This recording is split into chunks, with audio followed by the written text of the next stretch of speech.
Thank you very much for checking out the very first episode of the sister series for Boundary Break called Sequence Break. The name of the game here, folks, is to take the characters out of sequence and explore all the cause and effects of what skipping an area or a scripted scene might do. If you're even just a little bit confused right now, it'll all make sense in 1 second. So let's not dawdle any longer and give it a go. So I chose Breath of the Wild as the first episode because it's going to be one of the most difficult to do. As a lot of you already know, you can pretty much do Breath of the Wild in any sequence you want. But where some people would look at this as a poor choice for a first episode, I look at this as a best choice for the first episode, because if you can make an episode for a game like this, it ought to work for pretty much any game. So right at the very start of the game, there's a sequence that plays pretty much immediately after you get out of the chamber. Link will step on a trigger that tells him to run up to this cliffside. Then the camera will pan over to the old man, signifying that you need to go over and talk to him. So let's ask ourselves a couple questions here. What happens if we step on this trigger from the opposite direction? And when we test that out, it's fun to note that Link will always try to guide himself over to that spot, regardless of which way you come at it, but the camera doesn't really have a good idea of what to do in that situation. Another question is, what happens when we try to talk to the old man before we activate that trigger? Well, if we go over to that spot, we can see that he is there waiting for you. However, no matter how much you press the A button here, he's not going to talk to you. At this point in time, he's not programmed to accept player input. And before we walk away from this one scene alone, let's ask ourselves one more question. What happens when we activate the trigger after we reveal that the old man is the king of Hyrule? Honestly, I was expecting to see the old man again, despite the fact that he essentially evaporated after you last spoke with him. But no, the game is actually true to form, and if you do trigger this cutscene after revealing the old man to be the king of Hyrule, there will be no one there at all.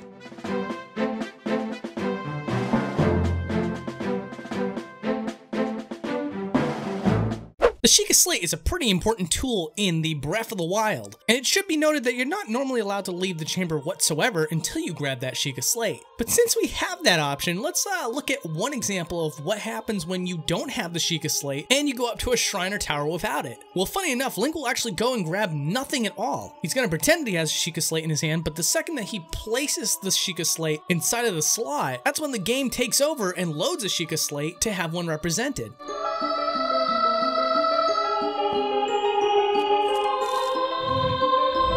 Someone's gonna tell me that you can do this legitimately, because this is just too good to be true. But either way, this is something that I didn't notice on my normal playthrough of Breath of the Wild. So get this, at the start of the game you have to go and collect all your rune abilities, but if you went to complete the shrine before getting those abilities, there's actually a message preventing you from doing it. A message will read, extract the rune from the guidance stone and then return. It's so strange to me that they actually considered the fact that the player might be able to get to the end of this shrine without the rune. So to see this message is totally bizarre.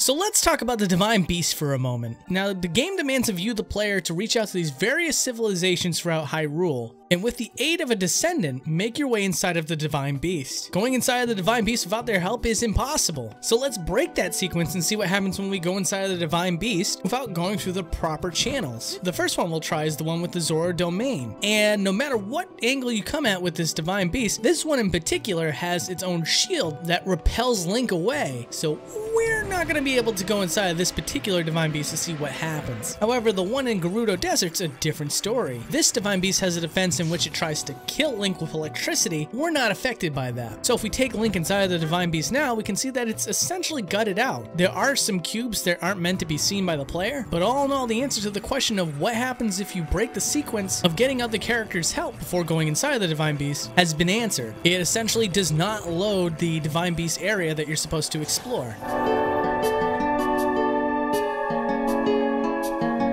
Speaking of Gerudo Town, if we entered this area from any angle whatsoever, you might notice the fact that you get caught by the guards and you're kicked out for being a Voe, unless you actually wear a disguise that makes you look female. Well, of course, I always wanted to know what would happen if I was able to walk around town as a male. So the way this works is that we can plant the coordinates of the character itself anywhere we want. And if we plant the coordinates of the character outside of Gerudo Town and have Link walk inside, we've essentially tricked the game into thinking that Link is outside of the town, while in fact he's actually walking around and talking to people. And what happens when he talks to people without a disguise? Well, unfortunately, exactly what you you expected, it did nothing at all. There's no difference whatsoever. I actually tricked myself for a second when I talked to Riju, because in this particular playthrough, the dialogue was a little bit different than when I played the game normally. However, upon further research on this subject, it turns out that if you don't have the Master Sword, they mention the Master Sword, and if you do have the Master Sword when you trigger this scene, they figure out that you're a Vo, aka a male.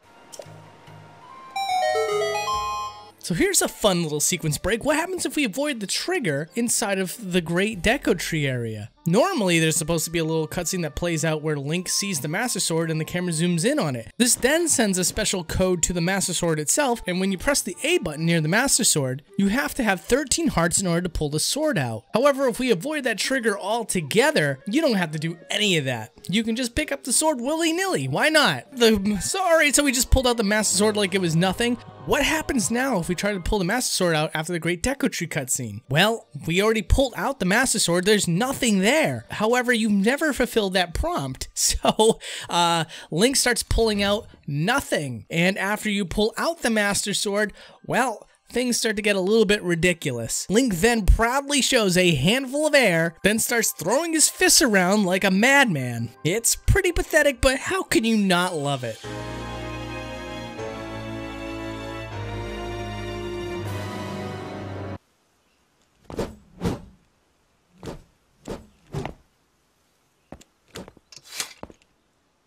What you just saw happened where you stand 100 years ago.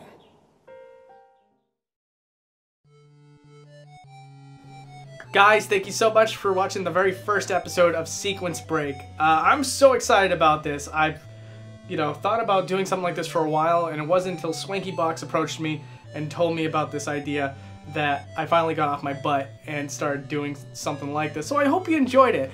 As always, I'm willing to take viewer feedback. I did with Boundary Break when it was a little baby, and now we got a new baby here. So if you wanna, tell me what's going on with my baby, I don't know what I'm saying. Raise him up right.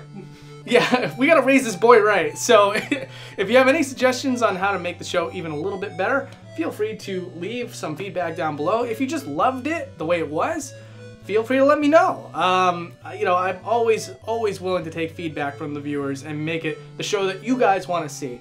So I hope that you share this with your friends. I hope you enjoyed it. I don't have any more episodes of Sequence Break to show you just yet, obviously. So if you like Breath of the Wild, which why wouldn't you? You clicked on this video, right? We have an episode of Boundary Break that featured Breath of the Wild right here. So if you want, you can check it out and enjoy. But yeah, guys, I'm gonna take off. Pat's kind of hurting his arm over here holding this boom mic. It's kind of impressive. Want to bring the boom mic into the shot so we can be. Look at that. There's the cable. Oh There's man, the mic. super professional. I can't even pronounce the word. Professional. But alright, guys, I'll catch you next time. Bye. Toodles.